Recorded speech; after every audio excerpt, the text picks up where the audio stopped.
Hey guys, welcome back to my channel. In today's video, I show you how to download and install Unfold on Android and iPhone in simple terms. Let's get started.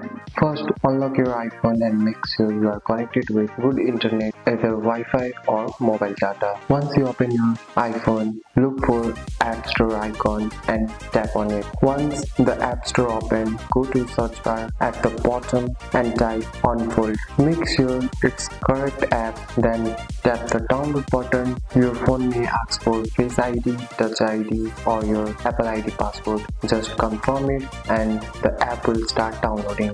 After the download is complete, tap open. When Unfold opens for the first time, allow any permission it asks for, like photo, so the app works properly. And that's it. Unfold is now installed on your iPhone. That's all for today's video guys. If you found this video helpful, drop a like and subscribe for more videos. Thanks for watching. See you in next one.